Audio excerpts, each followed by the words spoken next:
ಒಂದು ಉದಾರವಾದಿ ಮಧ್ಯಮ ವರ್ಗಕ್ಕೆ ಅತಿ ದೊಡ್ಡ ಬಿಕ್ಕಟ್ಟೊಂದು ಬಂದಿದೆ. ಯಾಕಂದ್ರೆ ನಾವು ಕಟ್ಕೊಂಡಂತ ಒಂದು ಡೆಮಾಕ್ರಸಿ ಒಂದು ಲಿಬರಲ್ ಡೆಮಾಕ್ರಸಿ. ಲಿಬರಲ್ ಡೆಮಾಕ್ರಸಿಗೆ ಒಂದು ಅತಿ ದೊಡ್ಡ ಬಿಕ್ಕಟ್ಟು ಬಂದಿದೆ. ಯಾಕಂದ್ರೆ ಅದರ ಮೂಲ ನೆಲೆಗಳೇ ಅದರ ರೂಪವನ್ನು ಉಳಿಸಿಕೊಂಡು ಸಾರವನ್ನು ಬದಲಾಯಿಸ್ತಾ ಇದ್ದಾವೆ. ನನಗೂ ಕೂಡ ಕೆ ವಿ ನಾರಾಯಣ್ ಅವ್ರಿಗೆ ಬಂದ ಪ್ರಶ್ನೆನೇ ಮೊದಲು ಬಂತು, ನನ್ನನ್ನು ಯಾಕೆ ಕರೆದರು ಇದಕ್ಕೆ ಅಂತೇಳಿ. ಕೆ ವಿ ನಾರಾಯಣ್ ಅವ್ರಿಗೆ ಎಲ್ಲ ಬಗೆಯ ಅರ್ಹತೆಯೂ ಇದೆ. ಅದು ಈಗಲೂ ಕೂಡ 40 ನಿಮಿಷ ಭಾಷಣ ಕೇಳಿದ್ಮೇಲೆ ನಮಗೆಲ್ಲ ಸಾಬೀತಾಗಿದೆ.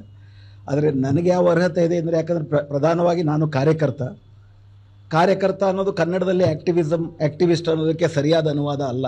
ಹೀಗಾಗಿ ಯಾಕಂದರೆ ಕಾರ್ಯಕರ್ತ ಅಂತಂದರೆ ಏನೋ ಒಂದು ಸೇವೆ ಅನ್ನೋ ಭಾವನೆಯೂ ಬರುತ್ತೆ. ಬರೋಲ್ಲ, ಬದಲಾವಣೆಗಾಗಿ ಕೂಡ ತುಡಿತಿರುವಂಥ ಕಾರ್ಯಕರ್ತ, ಪೊಲಿಟಿಕಲ್ ಆಕ್ಟಿವಿಸ್ಟ್ ಅಂತ ನನ್ನನ್ನು ಕರ್ಕೊಳ್ತೇನೆ.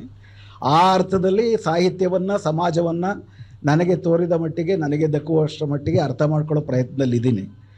ಸೊ ಹೀಗಾಗಿ ಬಹುವಚನದಂಥ ತುಂಬ ಗಂಭೀರವಾದಂಥ ಸಾಹಿತ್ಯ ಪತ್ರಿಕೆ, ಅದು ವಿಮರ್ಶೆಯ ಬಗ್ಗೆ ನಡೆಸ್ತಿರುವಂಥ ಈ ಒಂದು ತುಂಬ ಪ್ರಬುದ್ಧವಾದಂಥ ಚರ್ಚೆಗೆ ನಾನು ಹೆಂಗೆ ಅರ್ಹ ಆಗುತ್ತೆ ಅಂತ ಗೊತ್ತಿರಲಿಲ್ಲ. ಇನ್ಫ್ಯಾಕ್ಟ್ ಸಿರಾಜ್ ಅವರು ಪ್ರಾಸ್ತಾವಿಕವಾಗಿ ಮಾತಾಡ್ತಿರ್ಬೇಕಾದ್ರೆ ಬ್ರೆಕ್ಟ್ನ ಮಾತುಗಳು ಹೇಳ್ತಾ ಸರ್ಕಾರವನ್ನು ತಿದ್ದುವುದು ಅಂತ ನನ್ನ ಕಡೆ ಮುಖ ನೋಡಿದ್ರು.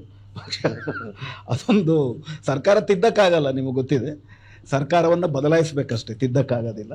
ಸೊ ಆ ಅರ್ಥದಲ್ಲಿ ಪ್ರಾಯಶಃ ಈ ವಿಮರ್ಶೆಯನ್ನು ಪ್ರಶ್ನಿಸುವುದು ಅಂತ ಅರ್ಥ ಮಾಡಿಕೊಂಡ್ರೆ, ಮತ್ತು ಸಾಹಿತ್ಯದಲ್ಲಿ ಬರುವ ಬದಲಾವಣೆಗಳು ಕೂಡ ಸಮಾಜದಲ್ಲಿ ಬರುವ ಒಟ್ಟು ಬದಲಾವಣೆಯ ಭಾಗವೇ ಆಗಿರುತ್ತೆ ಅಂತ ನಾನು ಗ್ರಹಿಸುವ ಕಾರಣಕ್ಕಾಗಿ ಇದರಲ್ಲಿ ನನಗನಿಸುವಂತಹ, ನನ್ನ ಕ್ಷೇತ್ರದಲ್ಲಿ ನಾನು ಕಾರ್ಯಕರ್ತನಾಗಿ ಕೆಲಸ ಮಾಡ್ತಿರುವಂಥ ಕಡೆಯಲ್ಲಿ ಈ ಪ್ರಶ್ನೆಗೆ ಬಂದಿರುವಂತಹ ಬಿಕ್ಕಟ್ಟೇನು, ಪ್ರಶ್ನಿಸುವುದಕ್ಕೆ ಬಂದಿರುವ ಬಿಕ್ಕಟ್ಟುಗಳೇನು ಅಂತಲೇ ಅರ್ಥ ಮಾಡ್ಕೊಳ್ಳೋದಕ್ಕೆ ಪ್ರಯತ್ನಿಸ್ತೀನಿ. ಅದರ ಭಾಗವಾಗಿಯೇ ಇದರಲ್ಲೂ ಕೂಡ ಕೆಲವು ಪ್ರಶ್ನೆಗಳು ನನಗನ್ಸೋದನ್ನು ಶೇರ್ ಮಾಡ್ಕೊಳ್ತೇನೆ. ಆ್ಯಕ್ಚುಲಿ ಬಹುವಚನಕ್ಕೆ ನಾನು ಕೂಡ ಒಂದು ಬಹಳ ಬಲವಂತ ಮಾಡಿ ಒಂದು ಬರೆಸಿದ್ರು. ಈಗಾಗಲೇ ಸಿರಾಜ್ ಅವರು ಹೇಳಿದಾಗೆ ನೇಗಿಲ ಗೆರೆಗಳು ಅಂತಂದ್ಬಿಟ್ಟು ದೇವೇಗೌಡವರ ಜೀವನ ಕಥನ ಏನು ಸುಗತ ಶ್ರೀನಿವಾಸರಾಜ್ ಅವರು ಬರೆದಿದ್ರು, ಅದನ್ನು ರೋಸಿ ಡಿಸೋಜ ಅವರು ಅನುವಾದ ಮಾಡಿದರು. ಕನ್ನಡ ಚೆನ್ನಾಗಿದೆ, ಆದರೆ ಜೀವನ ಕಥನ ಏನಿದೆ ಬಹಳ ಪ್ರಶ್ನಾರ್ಹವಾಗಿದೆ ಅಂತ ಅನ್ನಿಸ್ತು. ಇಡೀ ಆ ಕಥನ ಒಂದು ವಕೀಲಿಕೆ ಅಂತ ಅನ್ನಿಸ್ತು ನನಗೆ. ಸೊ ಹೀಗಾಗಿ ನನಗೆ ವಕಾಲತ್ತು ಮಾಡಬಹುದಾ ನೀವು ಪುಸ್ತಕವನ್ನು ಬರೀಬೇಕಾದ್ರೆ,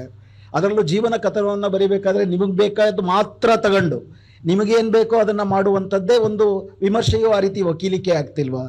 ಈ ಪ್ರಶ್ನೆಗಳು ತುಂಬ ಮುಖ್ಯವಾಗಿ ನನಗನ್ನಿಸ್ತು. ಅದನ್ನೇ ಬರದೆ ಕೂಡ, ಬರೆದ್ರೆ ನಿಮ್ಮ ಪ್ರಾಯಶಃ ನಿಮಗೆ ಪ್ರಾಬ್ಲಮ್ ಆಗ್ಬೋದು ಅಂತಲೂ ಕೂಡ ಅಂದೆ. ದೀಪಾ ಅವರು, ಸಿರಾಜ್ ಅವರು ಬರೀರಿ ಅಂತ ಹೇಳಿದ್ರು. ಪ್ರಶ್ನೆ ಇವತ್ತು ಕನ್ನಡಿಗಳು ಕೂಡ ಸುಳ್ಳು ಹೇಳ್ತಿರುವಂಥ ಸಂದರ್ಭ, ಅಥವಾ ಕನ್ನಡಿಗಳು ಪರಾಕು ಫಲಕಗಳಾಗಿದ್ದಾವೆ ಅಥವಾ ನಿರಾಕರಣೆಯ ಶಾಸನಗಳ ಘೋಷಣೆಗಳಾಗಿದ್ದಾವೆ. ಈ ಸಂದರ್ಭದಲ್ಲಿ ಇವತ್ತಿನ ವಿಮರ್ಶೆಯ ಅಗತ್ಯ ಏನು? ಸಾಹಿತ್ಯ ವಿಮರ್ಶೆಯ ಬಗ್ಗೆ ನಾನು ಹೆಚ್ಚು ಪರಿಶ್ರಮ ಇಲ್ಲ ನನಗೆ.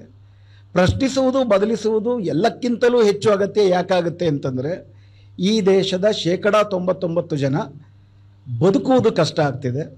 ಅವರ ನಿತ್ಯದ ಬದುಕು, ಅವರ ಸಾಮಾಜಿಕ ಬದುಕು, ಅವರ ಆರ್ಥಿಕ ಬದುಕು, ಅವರ ಸಾಹಿತ್ಯಿಕ ಬದುಕು ಕೂಡ, ಆ ಬದುಕು ಕಷ್ಟ ಆಗ್ತಾ ಇದೆ. ಈ ಬದುಕು ಸರಿ ಹೋಗಬೇಕು ಅನ್ನೋ ಕಾರಣಕ್ಕಾಗಿ ನಾವು ಕೆಲವು ಸಂಸ್ಥೆಗಳನ್ನು ರೂಪಿಸ್ಕೊಂಡ್ವಿ, ಕೆಲವು ಮಾನದಂಡಗಳನ್ನ ರೂಪಿಸ್ಕೊಂಡ್ವಿ, ಸಾಂಸ್ಥಿಕ ಮಾನದಂಡಗಳನ್ನ ರೂಪಿಸ್ಕೊಂಡ್ವಿ. ಅವೆಲ್ಲವೂ ಕೂಡ ವಿಫಲವಾಗಿ ನಮ್ಮ ಮುಂದೆ ನಿಂತಿವೆ ಅಂತ ಇವತ್ತು ನನಗನ್ಸುತ್ತೆ. ಸೊ ವಿಮರ್ಶೆಗೂ ಕೂಡ ಇರುವ ಪ್ರಧಾನವಾದಂಥ ಅಗತ್ಯ, ವಿಮರ್ಶೆ ಚಲನೆಗೆ ಕಾರಣವಾಗಬೇಕು. ವಿಮರ್ಶೆ ಮಿತಿಯನ್ನು ಗುರುತಿಸಬೇಕು, ಆ ಮಿತಿಯನ್ನು ಮೀರುವ ದಾರಿಗಳನ್ನು ತನಗೆ ತೋಚುವ ರೀತಿಯಲ್ಲಿ ಹೇಳಬೇಕು. ವಿಮರ್ಶೆಯ ಒಳಗಡೆ ಅದು ಸಾರಾಂಶದಲ್ಲಿ ಲಿಟ್ರರಿ ಕ್ರಿಟಿಸಮ್ ಆಗಿರ್ಬೋದು, ಕ್ರಿಟಿಕಲ್ ಥಿಯರಿ ಆಗಿರ್ಬೋದು, ಅಧಿಕಾರ ಸಂಬಂಧಗಳನ್ನು ಅದನ್ನು ತೋರಿಸಬೇಕು. ನಮ್ಮ ದೇಶದಲ್ಲಿ ಮತ್ತು ಜಗತ್ತಿನಲ್ಲೂ ಕೂಡ ಅಧಿಕಾರ ಅನ್ನೋದು, ಬಂಡವಾಳ ಅನ್ನುವಂಥದ್ದು ಕೇವಲ ಏಕರೂಪಿಯಾಗಿರೋದಿಲ್ಲ. ಅದು ಸಾಂಸ್ಕೃತಿಕ ಬಂಡವಾಳ ಸಾಂಸ್ಕೃತಿಕ ಅಧಿಕಾರ ರೂಪದಲ್ಲಿ, ಸಾಮಾಜಿಕ ಬಂಡವಾಳ ಸಾಮಾಜಿಕ ಅಧಿಕಾರದ ರೂಪದಲ್ಲಿ, ಭೌತಿಕ ಬಂಡವಾಳ ಭೌತಿಕ ಅಧಿಕಾರದ ರೂಪದಲ್ಲಿ, ರಾಜಕೀಯ ಅಧಿಕಾರದ ರೂಪದಲ್ಲಿ ಇರುತ್ತೆ. ಹೀಗಾಗಿ ನಮ್ಮ ಚಳುವಳಿಗಳು, ನಮ್ಮ ಬರಹಗಳು, ಸಾಹಿತ್ಯಿಕ ಕೃತಿಗಳು, ಈಗಾಗಲೇ ಸ್ಥಾಪಿತವಾಗಿರುವ, ಬೇರು ಬಿಟ್ಟಿರುವ ಇವುಗಳನ್ನು, ಈ ಅಧಿಕಾರದ ನೆಲೆಗಳನ್ನು, ಅದು ಒಟ್ಟಾರೆ ಚಲನೆಗೆ ಹೊರಸ್ತಿರುವಂಥ ಮಿತಿಗಳನ್ನು ಗುರುತಿಸಬೇಕು, ಬಯಲು ಮಾಡಬೇಕು, ಅದನ್ನು ಬದಲಿಸುವುದಕ್ಕೆ ಮಾರ್ಗಗಳನ್ನು ಸೂಚಿಸಬೇಕು. ಅದು ಮಾತ್ರ ವಿಮರ್ಶೆಯ ಪ್ರಧಾನ ಕರ್ತವ್ಯ ಅಂತ ನಾನು ಭಾವಿಸ್ಕೊತೀನಿ ಒಬ್ಬ ಕಾರ್ಯಕರ್ತನಾಗಿ.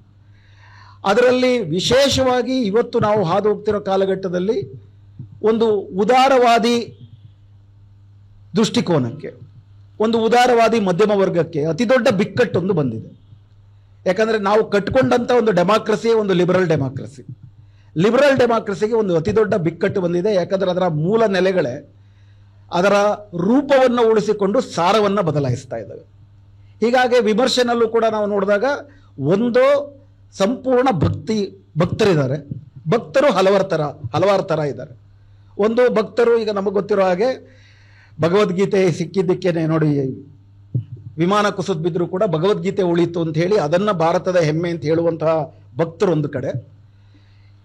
ಅದೇ ರೀತಿ ನಮ್ಮ ದೇಶದ ಹಸಿವಿನ ಸೂಚ್ಯಂಕದಲ್ಲಿ 2014ರಲ್ಲಿ 67ನೇ ಸ್ಥಾನದಲ್ಲಿದ್ದರು. 2023ರಲ್ಲಿ 111ನೇ ಸ್ಥಾನಕ್ಕೆ ಬಂದರೂ ಕೂಡ ಬಡವರು 2011ರಲ್ಲಿ 30% ಇದ್ರು, ಇವತ್ತು 5% ಕೆಳಗಿಳಿದಿದ್ದಾರೆ ಅಂತ ಹೇಳಿದ್ರೆ ಆಹಾ ಇದೊಂದು ಸಾಧನೆ ಅಂತ ಹೇಳುವ, ನಮ್ಮ ಕಣ್ಣೆದುರಿಗೆ ಕಾಣುತ್ತಿರುವ ಸತ್ಯಗಳನ್ನು ನಮ್ಮನ್ನು ಕೊಲ್ತಿದ್ರು ಕೂಡ ಅಲ್ಲ ಇದು ಕೊಲೆ ಅಲ್ಲ ಮೋಕ್ಷಕ್ಕೆ ದಾರಿ ಅಂತಂದ್ಬಿಟ್ಟು ನಮ್ಮನ್ನು ನಂಬಿಸುವಂಥ ರೀತಿಯಲ್ಲಿ ಇರುವಂಥ ಒಂದು ಭಕ್ತರಿದ್ದಾರೆ. ಅದಕ್ಕೆ ಪರ್ಯಾಯವಾಗಿ ಪ್ರಧಾನವಾಗಿ ನಾವಿವತ್ತು ಗಮನಿಸಬೇಕಾಗಿರೋದು, ಅದನ್ನು ಈ ಸಂದರ್ಭದಲ್ಲಿ ಇಲ್ಲಿರುವಂಥವ್ರಿಗೆ ಹೆಚ್ಚು ವಿವರಿಸುವಂತಹ ಅಗತ್ಯಗಳು ಏನೂ ಇಲ್ಲ. ಅದರ ಹಲವಾರು ಆಯಾಮಗಳ ಬಗ್ಗೆ ನಾವು ಮಾತಾಡ್ಬೋದೇ ಹೊರತು ಇದು ಸುಳ್ಳು ಅಧಿಕಾರದಲ್ಲಿದೆ, ಸುಳ್ಳು ನಮ್ಮೆಲ್ಲರ ತಲೆಯಲ್ಲಿ ಬಿತ್ತುತ್ತಿದ್ದಾರೆ ಅನ್ನೋದು ಗೊತ್ತು.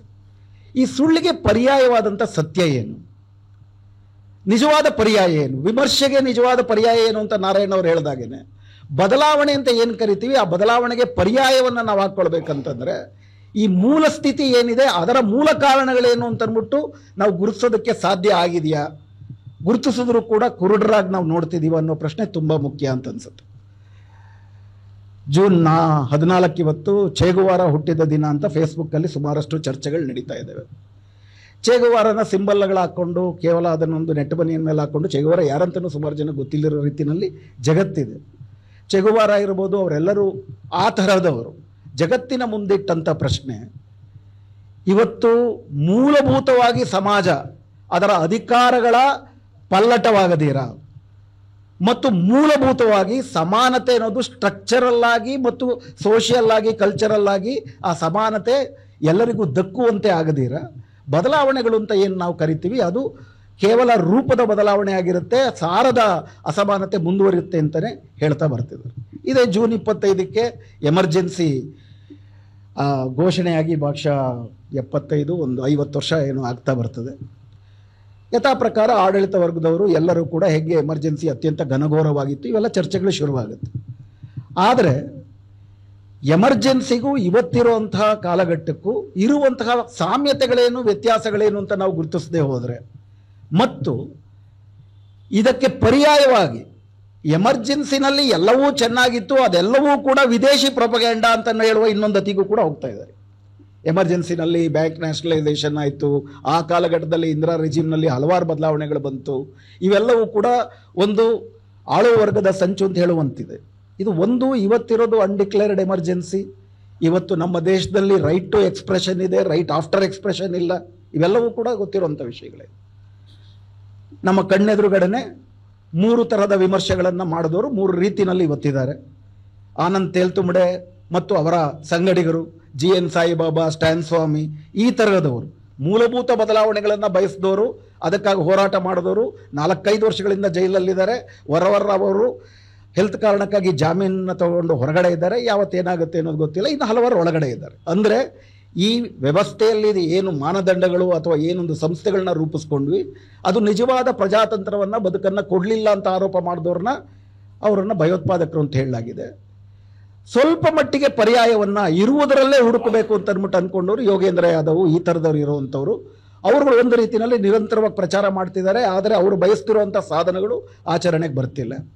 3ನೇದಾಗಿ ಭಜನಾ ಮಂಡಳಿಗಳಿಗೆ ನಾವು ನೋಡ್ತಿದ್ದೀವಿ. ಇದರಲ್ಲಿ ಇತ್ತೀಚೆಗೆ ಬಾನು ಮುಷ್ತಾಕ್ ಅವರಿಗೆ ನಾನು ಯಾತಕ್ಕೆ ಅಭಿನಂದನೆಗಳು ಹೇಳಲಿಲ್ಲ ಅಂತಂದರೆ ಅವರು ಬಾಬಾ ಬುಡನ್ಗಿರಿಯನ್ನು ದರ್ಗಾ ಅಂತಂದ್ಬಿಟ್ಟು ಹೇಳೋಕ್ಕೆ ಒಪ್ಪಲಿಲ್ಲ ಅಂತ ಹೇಳದಂಥ ಮಹಾಶಯರುಗಳಿಂದ ಮೊದಲುಗೊಂಡು ಇವತ್ತು ಬಂಡವಾಳಶಾಹಿಯ ಅಂತಿಮವಾದದ್ದು ಸಮಾಜವಾದ ಎಲ್ಲ ನಾನ್ಸೆನ್ಸ್ ಅನ್ನುವ SL ಭೈರಪ್ಪನವ್ರ ತನಕ ಈ ಥರದ ಒಂದು ಗುಂಪಿದೆ.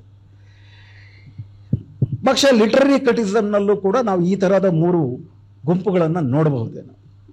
ಆದರೆ ಪ್ರಧಾನವಾಗಿ ಇವತ್ತು ನಾವು ಕೇಳ್ಕೊಳ್ಬೇಕಾಗಿರೋ ಪ್ರಶ್ನೆ ವಿಮರ್ಶೆಯ ಪರಾಮರ್ಶೆ ಅಂತ, ಪ್ರಶ್ನೆಯ ಪರಾಮರ್ಶೆ ಅಂತ ನಾವು ಕೇಳ್ಕೊಳ್ಬೇಕಾಗಿರೋ ಪ್ರಶ್ನೆ ಅಂದರೆ ನನಗನ್ಸೋದು ಬಹುವಚನ ಅಂತಂದ್ಬಿಟ್ಟು ನಾವು ತರ್ತಾ ಇದ್ದೀವಿ. ಪ್ರಾಯಶಃ ಅದರಲ್ಲಿ ನನಗೂ ಕೂಡ ಅನ್ಸುತ್ತೆ ಒಳಗೊಳ್ಳುವ ಪ್ರಯತ್ನ ಇದು ಅಂತ ನನಗನ್ಸಿದೆ.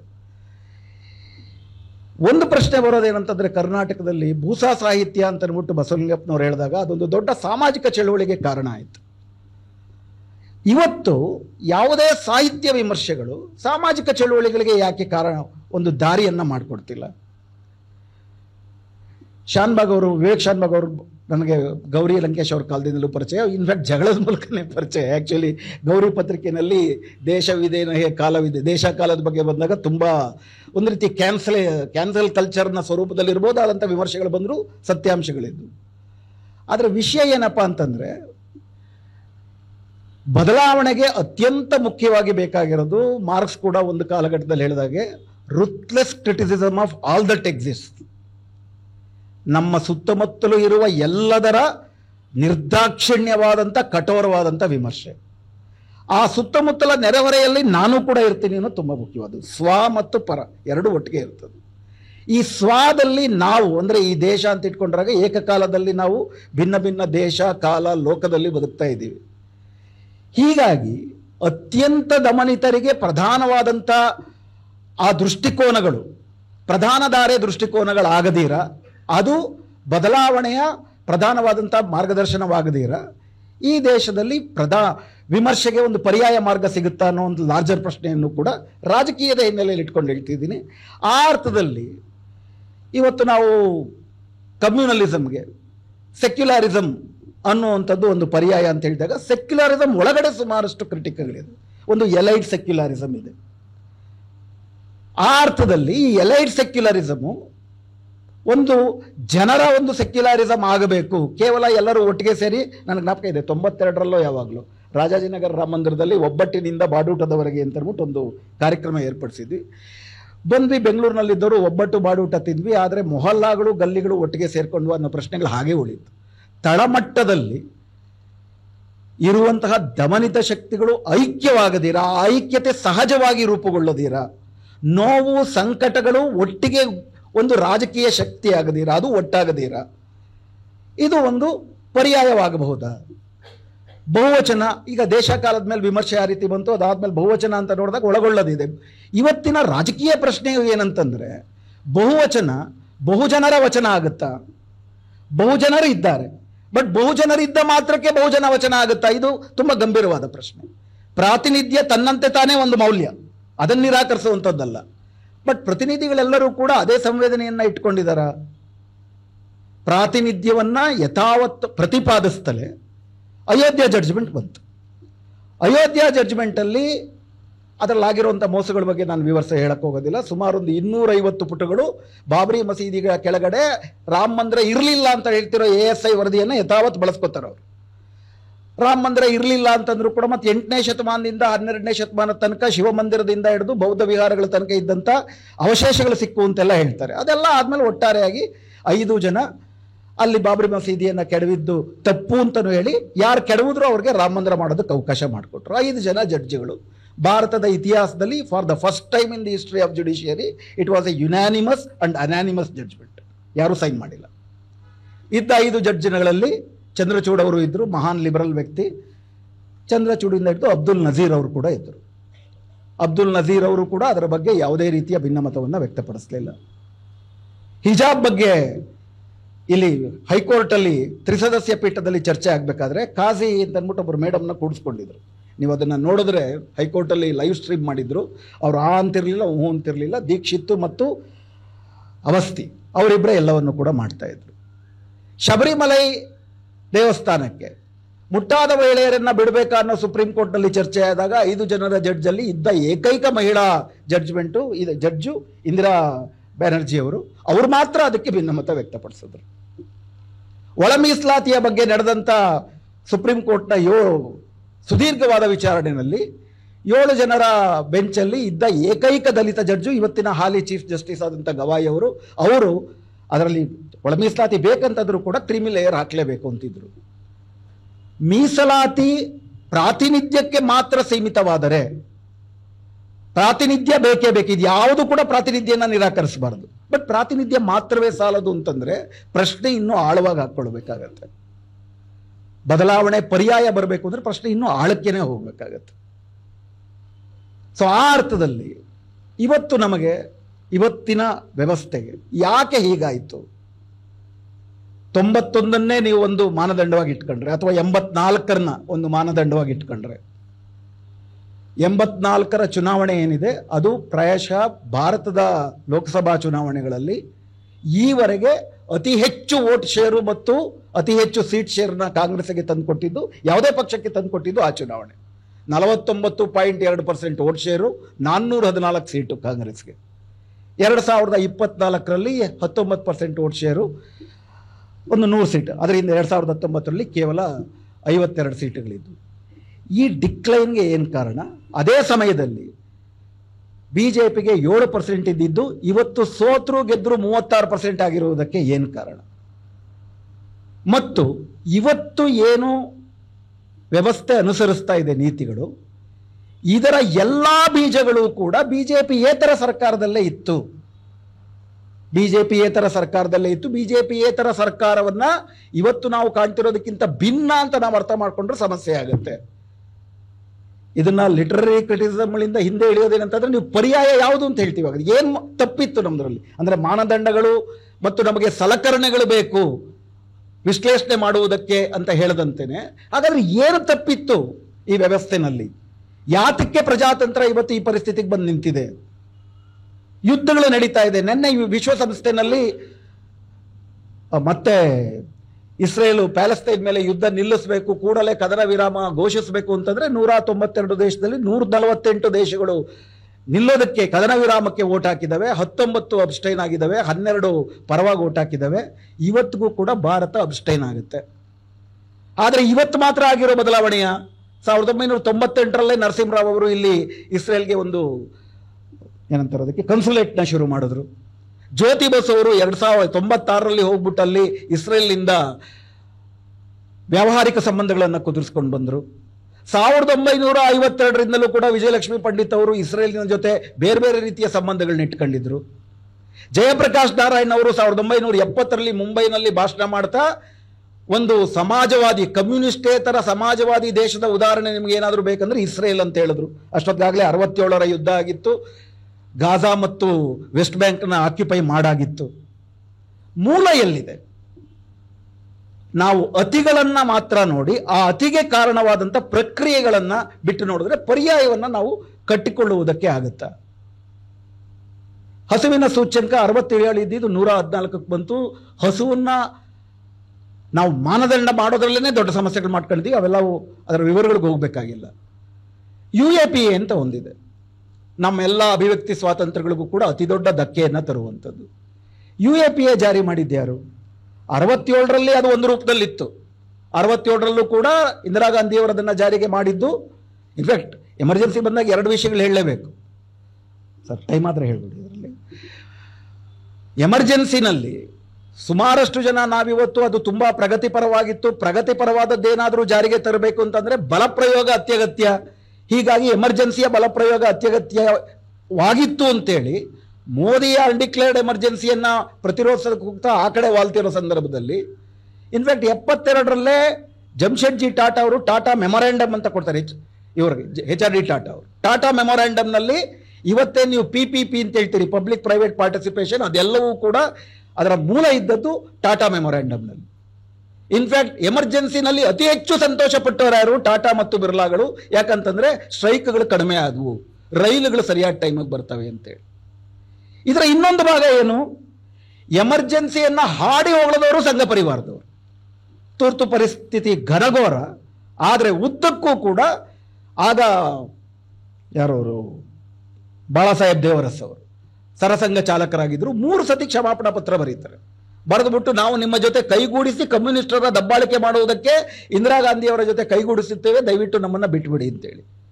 ಅಂದರೆ ನಾನು ಏನು ಹೇಳಲಿಕ್ಕೆ ಪ್ರಯತ್ನಿಸ್ತಿದ್ದೀನಿ ಅಂತಂದರೆ, ಯಾವುದನ್ನ ನಾವು ಪರಿಹಾರ ಅಥವಾ ಪರ್ಯಾಯ ಅಂತ ಅಂದ್ಕೊಳ್ತೀವಿ, ಇವತ್ತಿನ ಎಲ್ಲ ಬಗೆಯ ಅಧಃಪತನಗಳ ಮೂಲ ಅದರಲ್ಲೇ ಇದೆ. ಒಂದು ಕಂಟಿನ್ಯೂಟಿನೂ ಇದೆ, ಒಂದು ಚೇಂಜು ಇದೆ. ಪರ್ಯಾಯ ಅನ್ನೋದು ಈ ಕಂಟಿನ್ಯೂಟಿ ಮತ್ತು ಅಲ್ಪ ಸ್ವಲ್ಪ ಅತಿರೇಕ ಏನಿದೆ ಅವೆರಡನ್ನು ಮೀರಿದಂಥದ್ದಾಗಬೇಕು. ಅದಾದಾಗ ಮಾತ್ರ ನಮಗೆ ಮೂಲಭೂತವಾದಂಥ ಪರ್ಯಾಯಗಳ ಸ್ವರೂಪ ಸಿಗುತ್ತೆ. ಯಾಕೆ ಅಂತಂದರೆ ಇವತ್ತು ಹೆಚ್ಚು ಕಡಿಮೆ ನೀವು ಹಿಟ್ಲರ್ ರೀತಿಯಲ್ಲಿ 6,60,00,000 ಯಹೂದಿಗಳನ್ನು ಕೊಲ್ಲುವ ಸಂದರ್ಭ ಇಲ್ಲದೆ ಇರಬಹುದು. ಆದರೆ ಮುಸ್ಲಿಮರನ್ನ ಮತ್ತು ದಲಿತರನ್ನ, ಮಹಿಳೆಯರನ್ನ ಪ್ರತಿಕ್ಷಣ ಎರಡನೇ ದರ್ಜೆಯ ಪ್ರಜೆಗಳನ್ನಾಗಿ ಮಾಡುವ ಪ್ರಯತ್ನ ನಿರಂತರವಾಗಿ ನಡೀತಾ ಇದೆ. ಈಗಾಗಲೇ ಸಾವರ್ಕರ್ ಹೇಳ್ದಂಗೆ ಏನದು, ಮಾರ್ಕ್ಸ್ವಾದಿಗಳು ಮಾರ್ಕ್ಸ್ ಕಿ ಔಲಾದ್, ಮಹಮ್ಮದ್ ಕಿ ಔಲಾದ್ ಮತ್ತು ಮೆಕಾಲೆ ಕಿ ಔಲಾದ್, ಈ 3 ಔಲಾದುಗಳೇನಿದ್ದಾರೆ, ಈ ಔಲಾದುಗಳನ್ನ ಈ ದೇಶದಿಂದ ಹೊರಗಾಕಬೇಕು ಅನ್ನೋ ಕಾರಣಕ್ಕೇನೆ ಅವರೊಂದು ಸಿದ್ಧಾಂತವನ್ನು ರೂಪಿಸಿದ್ರು. ಅದನ್ನು ಬೇರೆಯೇ ರೂಪದಲ್ಲಿ ಬೇರೆ ಬೇರೆ ರೆಜಿಮ್ಗಳು ಕೂಡ ಜಾರಿಗೆ ತರ್ತಾ ಇದ್ದಾವೆ. ಒಂದು ಬಗೆಯಲ್ಲಿ ಇದರ ಬಗ್ಗೆ ನನಗೆ ಮುಂದಿರುವ ಪ್ರಶ್ನೆ, ಭೂಸಾ ಸಾಹಿತ್ಯ ಹೇಗೆ ಒಂದು ಸಾಮಾಜಿಕ ಚಳುವಳಿ ಪ್ರಶ್ನೆ, ಸಾಮಾಜಿಕ ಚಳುವಳಿಯನ್ನು ಹುಟ್ಟಿಸ್ಲಿಲ್ಲ ಅನ್ನೋ ಪ್ರಶ್ನೆ ಬಂದಾಗ, ಅಥವಾ ಇವತ್ತು ಹಿಂದೆಂದಿಗಿಂತ ದಮನ ದಬ್ಬಾಳಿಕೆಗಳಿದ್ದಾವೆ, ಸಾಹಿತ್ಯಿಕವಾಗಿ ಮತ್ತು ಚಳುವಳಿಯ ರೂಪದಲ್ಲಿ ಅದರ ಅಭಿವ್ಯಕ್ತಿ ಯಾಕಿಲ್ಲ ಅನ್ನೋ ಪ್ರಶ್ನೆ ಬಂದಾಗ, ಕಣ್ಣಿಗೆ ಕಾಣ್ತಿರೋ ವಿಷಯ ಏನಪ್ಪ ಅಂತಂದರೆ, ಒಂದು ಮಧ್ಯಮ ವರ್ಗ ಏನಿದೆ, ತಳ ಮತ್ತು ಮೇಲೆ ತಳ ಮಧ್ಯಮ ವರ್ಗಗಳು, ಅದರಲ್ಲೂ ದಮನಿತ ಸಮುದಾಯಗಳ ತಳ ಮಧ್ಯಮ ವರ್ಗಗಳಿಗೆ ಒಂದು ಸಣ್ಣ ವರ್ಗ, ಒಂದು ರೀತಿಯಲ್ಲಿ ಬ್ರಾಹ್ಮಣೀಕರಣ ಅನ್ನೋದನ್ನ ನಾನು ಬ್ರಾಹ್ಮಣ ಅನ್ನೋ ಅರ್ಥದಲ್ಲಿ ಬಳಸ್ತಿಲ್ಲ. ನಮ್ಮ ದೇಶದಲ್ಲಿ ಯಾರೇ ಮೇಲ್ಚಲನೆ ಪಡೆದರೂ ಕೂಡ ಅವರು ಬ್ರಾಹ್ಮಣೀಕರಣಗೊಳ್ಳುವ, ಈ ಬ್ರಾಹ್ಮಣ್ಯ ನವಬ್ರಾಹ್ಮಣ್ಯದ ವಕ್ತಾರರಾಗುವಂತಹ ಈ ಸಂದರ್ಭದಲ್ಲಿ ಒಂದು ಗಂಭೀರವಾಗಿ ಕೇಳ್ಕೊಳ್ಬೇಕಾಗಿರುವ ಪ್ರಶ್ನೆ, ಯಾತಕ್ಕೆ ಇಷ್ಟೆಲ್ಲ ಘನಘೋರವಾದಂಥ ದಬ್ಬಾಳಿಕೆಗಳು ನಡೀತಿರುವಂಥ ಸಂದರ್ಭದಲ್ಲೂ 2014ರಿಂದ 2023 8,156 ಜನನ UAPA ಕಡೆ ಬಂಧಿಸಿದ್ದಾರೆ. UAPA ಅಡಿನಲ್ಲಿ ಅದರಲ್ಲೊಂದು 3,000 ಜನ ಆದಿವಾಸಿಗಳು.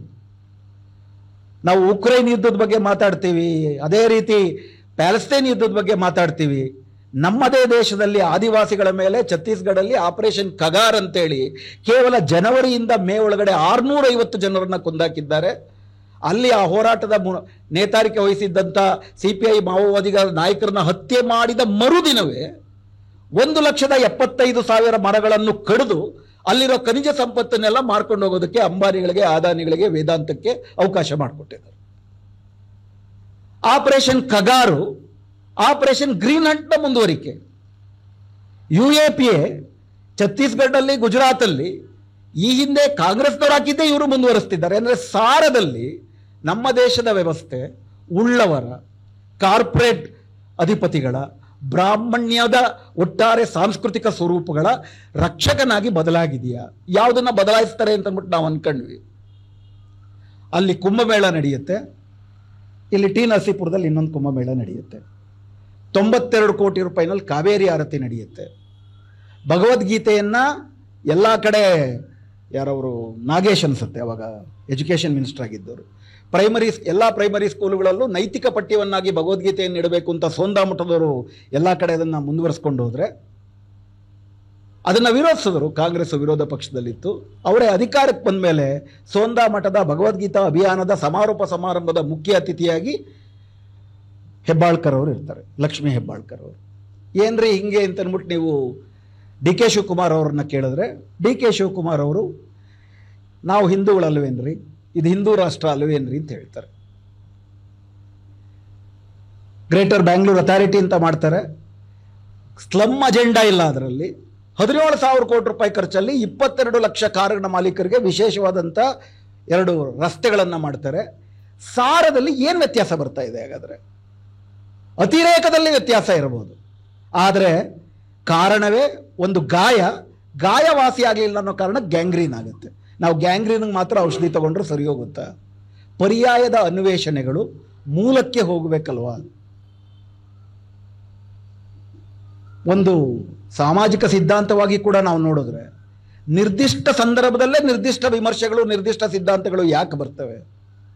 ಸ್ಟ್ರಕ್ಚರಲಿಸಮ್ ಇರ್ಬೋದು, ಪೋಸ್ಟ್ ಸ್ಟ್ರಕ್ಚರಲಿಸಮ್ ಇರ್ಬೋದು, ಡಿಕನ್ಸ್ಟ್ರಕ್ಷನ್ ಅನ್ನೋದಿರ್ಬೋದು. ಯಾಕೆ ನಿರ್ದಿಷ್ಟ ಸಂದರ್ಭದಲ್ಲೇ ನಿರ್ದಿಷ್ಟ ವಿಮರ್ಶಾ ಸಿದ್ಧಾಂತಗಳು ಬರ್ತವೆ?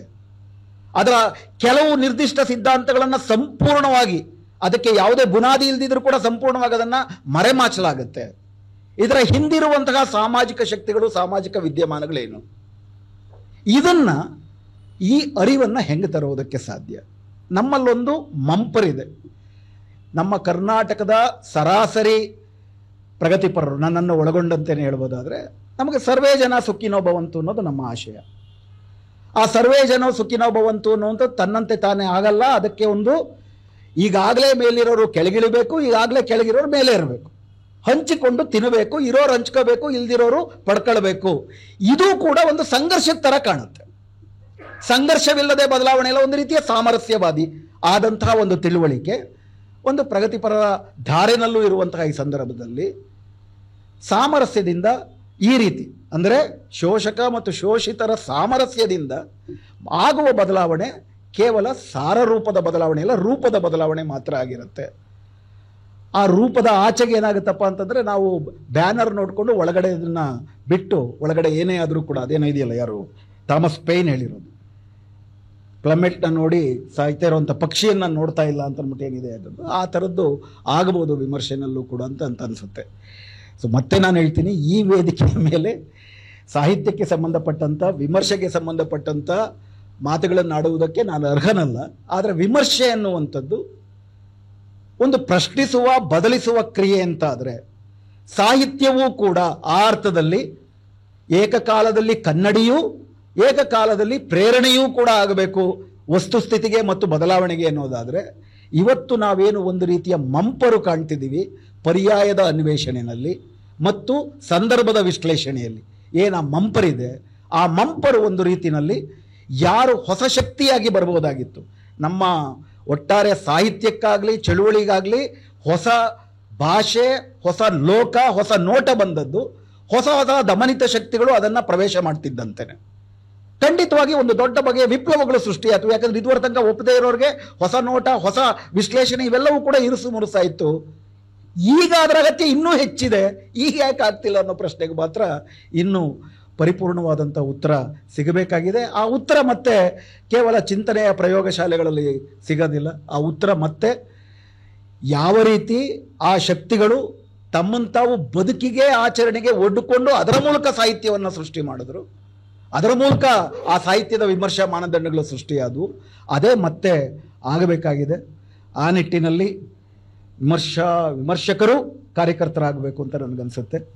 ಎಲ್ಲಕ್ಕಿಂತ ಮುಖ್ಯವಾಗಿ ನಾವೆಲ್ಲರೂ ಕೂಡ ಒಂದ್ಸತಿ ಜೈಲಿಗೆ ಹೋಗಿ ಬರಬೇಕು ಅಂತ ನನಗೆಲ್ಲ ಅನಿಸುತ್ತೆ. ಗೌರಿ ಲಂಕೇಶ್ ಅವ್ರದ್ದು ನನ್ನ ಮೇಲೆ ತುಂಬ ವಿಮರ್ಶೆ ಇತ್ತು, ಜೈಲಿಗೆ ಹೋಗಿಲ್ಲ ನೀವು ಅಂತೇಳಿ. ಜೈಲಿಗೆ ಹೋಗಬೇಕು ನಾವು. ಜೈಲಿಗೆ ಹೋಗೋಕ್ಕೆ ಸಿದ್ಧ ಆಗಲಿಲ್ಲ ಅಂತಂದರೆ ವಿಮರ್ಶೆಯ ಬದಲಾವಣೆಯ ರೂಪದಲ್ಲೂ ಬದಲಾವಣೆ ಬರೋಲ್ಲ, ಸಾರದಲ್ಲಾಗೋ ಬದಲಾವಣೆ ದೂರ ಉಳಿಯಿತು ಅಂತ ನನಗನ್ಸುತ್ತೆ. ನಮಸ್ಕಾರ.